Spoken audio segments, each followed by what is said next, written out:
All right, Heather. Yes. Heather, where'd you grow up? Where are you from originally? Um, Kind of all over. For 10 years, I lived in Ephraim, Utah.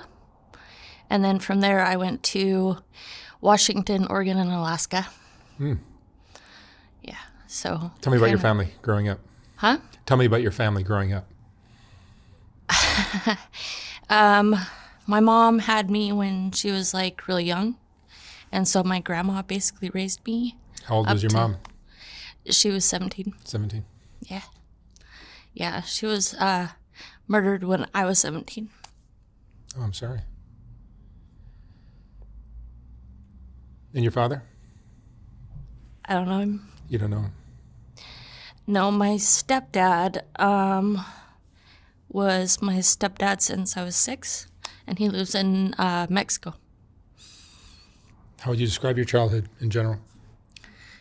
It was pretty good.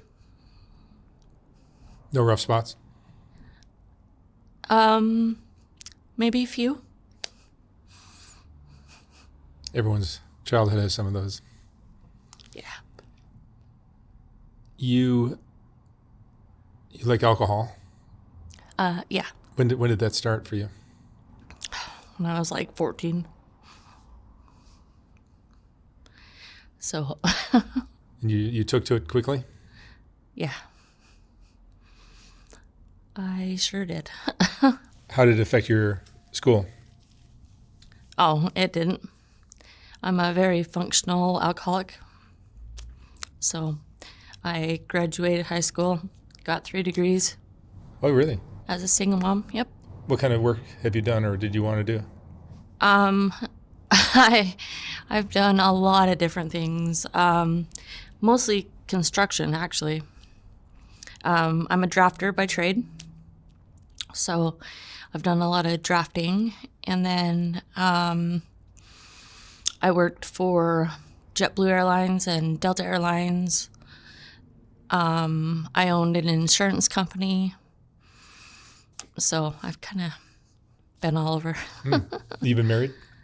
Yeah, And do you have children? I do. Yep. I was married for 16 years. I have 2 boys, 2 girls. But then my ex-husband molested my daughter, so I'm sorry. yeah. That was the end of the marriage, Yeah. I assume. Yeah.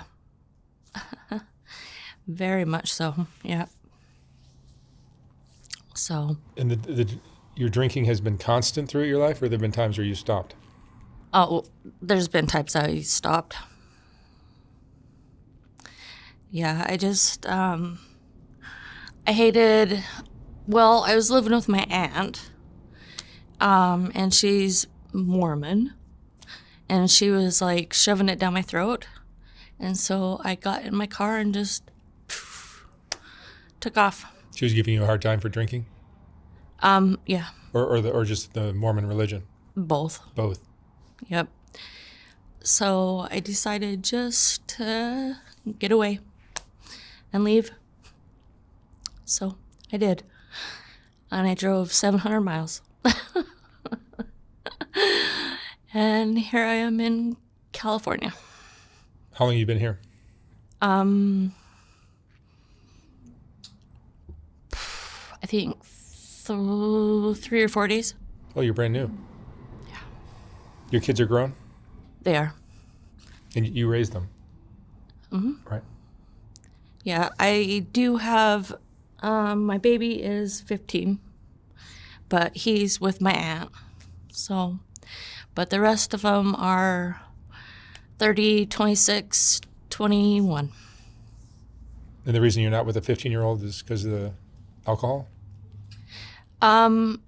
We were living in Salt Lake, and he just got in with the wrong crowd. And he was not doing good. He was, using substances and stuff like that and getting in trouble. And so I called my aunt and I was like, he needs somewhere to go. So we took him there, and that's where he's at. What made you want to come out here? You just want to get away from your Just oppressive situation? that and just for an adventure. So But you ended up on Skid Row. Yeah, That's an adventure. that was scary. However, these guys helped me out. And they seem like nice people. Yeah, you can trust these helpers of mine.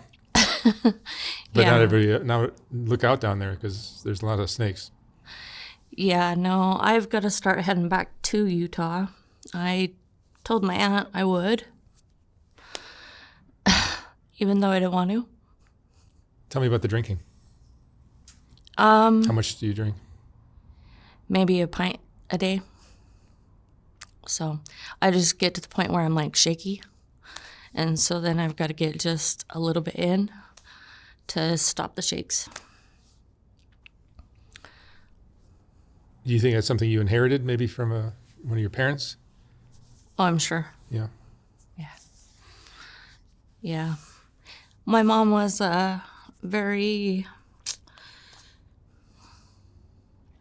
she was into a lot of different things. What does that mean? Well, I don't think anything is wrong with pot, but she smoked it the whole time that she was pregnant with me, which I think maybe it made me smarter, if that's weird. Because I was definitely able to accomplish a lot in my life. So, but that, and then she was married 5 times. So that didn't help. And it was her last husband that killed her. He held her over a boiling pot of liquid mercury. Yeah. Yikes. Yeah. On her autopsy, she had like a handprint bruise on the back of her neck from him holding her down there. And she was life-flighted, and the hospital really didn't know how to like handle it, because that much mercury poisoning, right? So usually like when somebody bites like a thermometer or whatever, right, their mercury level is like 6. When she was admitted, it was 8,000. So, and it took her about 2 weeks to die. Sounds horrible. It was. You describe yourself as a functional alcoholic. I am. What does that mean? You can work a job and Yeah. you'll drink after work or during or Both. both? Depending on the job. I don't like to drink during work, but like I said, the shakes. And especially if I'm on, a computer, I've got to be able to function. So without the shakes, because it's like. Do you see alcohol as being a problem in your life, or do you see it as just something that you do? Both. Yeah, it's both. I see it as a problem, but I also enjoy it. So, What are the benefits of it? getting the headspace, just getting away from, I don't know, feelings. Some of the traumatic stuff you've been through? Yeah. Yeah. Has it ever gotten you? I'm sorry? I said I definitely have PTSD, obviously. And it just helps. So. Have you ever tried to stop and just cope with all the feelings without alcohol? I have. Yeah. In fact, I did go to rehab for it in 21. So I was working for JetBlue Airlines when COVID hit, right? And that was a living hell. Like, for real. I was working 70 plus hours a week, getting yelled at by people that were stuck in different countries and trying to get them home. And it's like, I can't pull an airliner out of my ass. I'm like, you got to go to the embassy. Like, we're working with the embassies, trying to get everybody, back here. And they were just brutal. And then, so JetBlue Airlines is actually their headquarters is in New York City. And so I was speaking with doctors and just horror stories of what was, going on back there. And so it just kind of made me become more of a drunk, and so then in 21, I was like, yeah, I got to get help. So I did 30 days at rehab, and now I'm back here. Drinking again. Yeah. Are you happy when you're drunk, or Yeah. your life is good? Yeah. I don't get like drunk. I just get like buzzed. And you're not an angry drunk or anything like that? No, definitely not. I am a happy person when I drink. I know, this sounds weird. No. Everyone reacts differently, I think. Everybody is definitely different, but Your youngest son's substance abuse problem, is that, you think it's related to your alcohol problem? I think it was due to the people he was hanging out with. Not the best people. There's even trouble in Utah. Oh, yeah. Oh, definitely. Yeah, everybody thinks Utah is like this perfect place. It's not. Not even close. What about the Mormon community? Is that free of these headaches?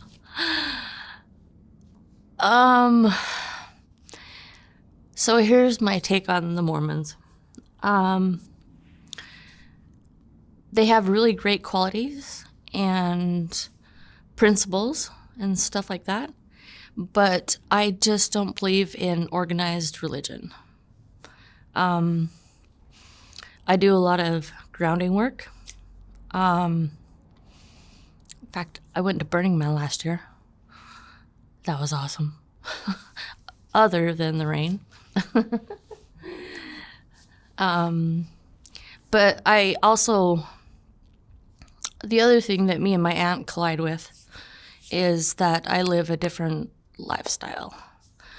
So, you know what lifestyle is?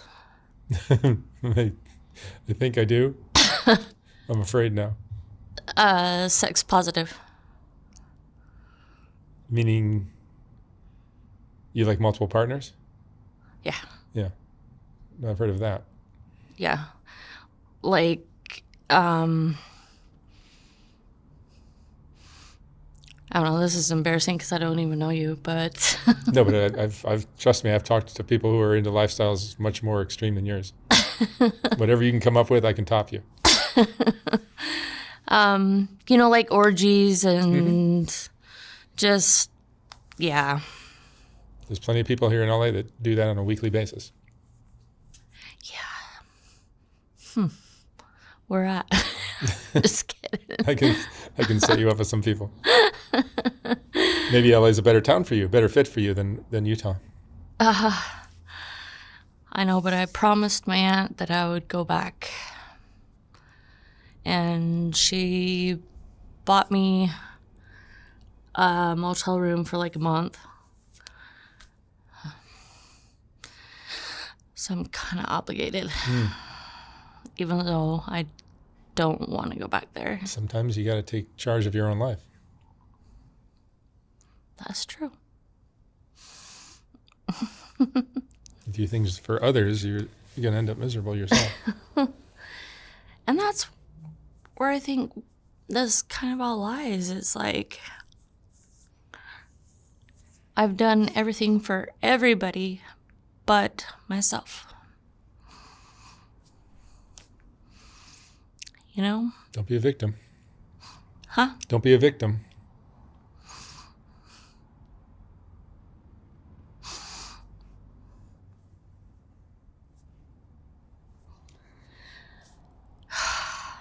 Yeah. If you had your life to live all over again, what would you have done differently?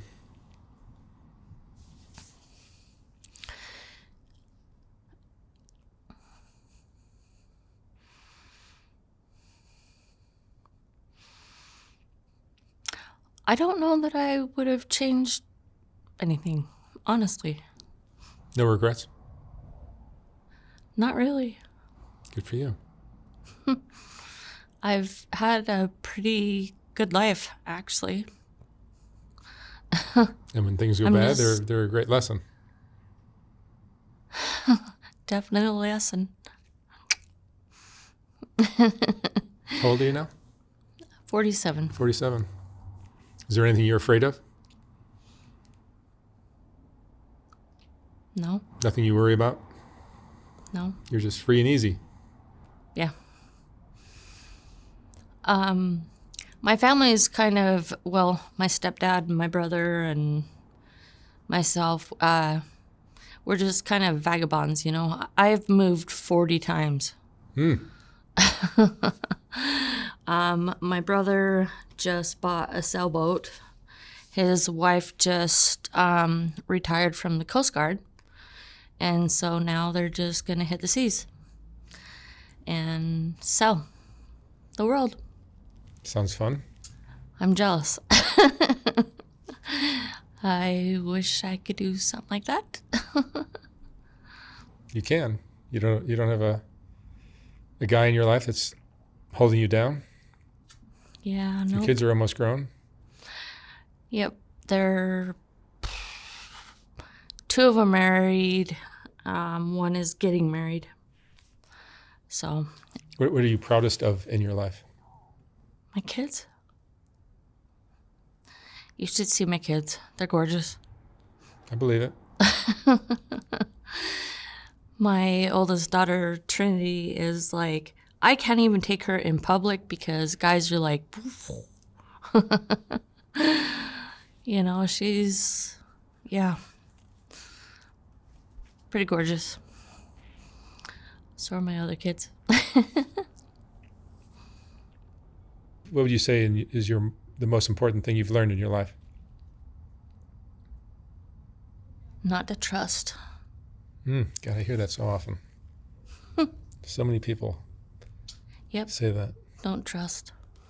You've been burned Yeah. by men? Mostly? Yeah. Yeah, my oldest daughter's dad, I had to get away or whatever, so I went and stayed the night at his house, right? And he got like super, super mad at me and like freaked the hell out on me and like threw my keys to my car in my face. And he's just a violent person, and I should have known better. But I needed to go somewhere for the night. And anyway, he's like, get the fuck out of my house. And I was like, bye. So I left and I went down to Yuba in Utah at the lake. Stayed there that night. And then the next day I went to Venice Beach and stayed there. And then I went to Dockweiler Beach or whatever. And I thought the ticket said like 72 hours, right? No. There was a sheriff that knocked. I fell asleep, and there was a sheriff that knocked on my window at like 5 a.m. and he was like, "You need to go."